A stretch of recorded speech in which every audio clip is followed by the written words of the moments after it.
So hi everyone.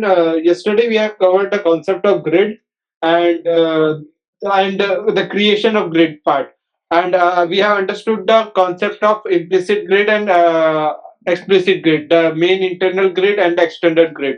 So anybody has any doubt till there, like creation of grid? Because after this today we are going to just see alignment, layout, and creation of items instead of creation of grid.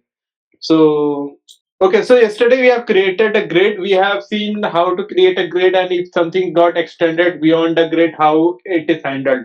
Okay, so today we are going to see how we are going to create items and create gap in between grid. So first topic is the grid gap or gap basically. So what exactly gap does? Gap is same like CSS gap. It will create a piece of difference or what we say a piece of empty space between each of the grid lines we have created. So suppose if we have created like suppose here we can see we have created a grid. So between that we want a space of 10 pixel at the column level at between each column and 15 pixel in between each row. So we have created accordingly. So how we have created is using gap property. Gap has two parameter grid row and grid column. So grid row, what it does, the difference between each of the rows. So here we have it's 15 pixel. So here it would be gap 15 pixel and then 10 pixel gap between the column. So that's how we can create the gap in between each of the row and column, and we can use this to for our own purpose in a very efficient way. So we can see here one example. So this is a web page created using a grid. Okay, so how it is created? Let's see. Like suppose you can see here we have total of 12 lines. Okay, so each of the 12 lines you can see each of the grid is having one functionality. So here this first grid and last grid is mostly the empty ones, and in the first grid is the empty one, and if you see in between I guess ninth grid is the empty one. Apart from that, one is for specifically for logo. Then later on you can see total 6 or 7 grid are directly for creating the content. So here we don't have any particular row. Like in the Bootstrap, in this application also we have used directly columns and we have used with 0 rows. Okay, so this is how we can use grid in the real-time application. So here if you want, so here if you can see the last one, the items are placed in the total three grids. Here it's 6 grid, here 1 grid and 1 grid, one for anti, one for logo. So like that, similarly, based on your application you can use grid columns likewise and grid rows, and you can create empty spaces in between. We have I guess 24 pixel was the space given in between each of the grid.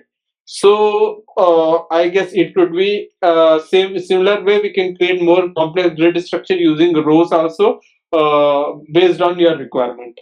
Okay, so let's see how we can place. I have a question here. Yeah, yeah.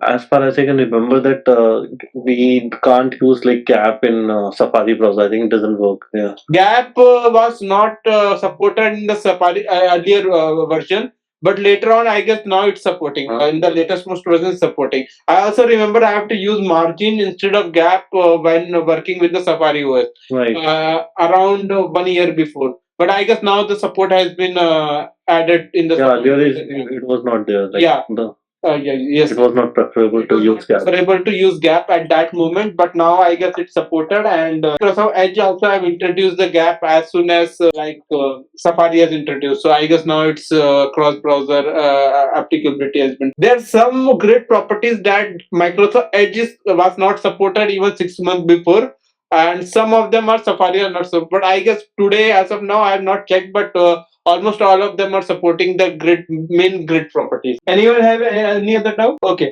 so moving to creation of items. Okay, so how you can create the items inside the grid and how you will assign to a particular grid cell or a group of cell. So let's see. Okay, now suppose suppose I want to create an item.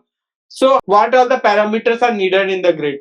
Firstly, where it is where its row is starting, where its row is ending, where its column is starting, where its column is ending. That four properties are definitely needed to place an item in a grid.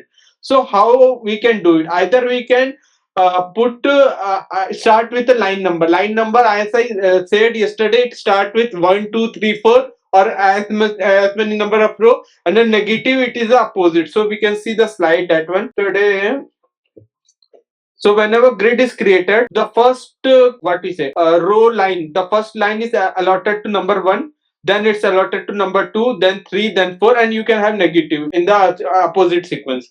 Okay. Similarly, we have also see how we can customize our own name for each of the grid. Instead of 1 2 3 4, we can add row start, row end. That is the alternate property. We can use our own nomenclature. We can use for adding in the grid template.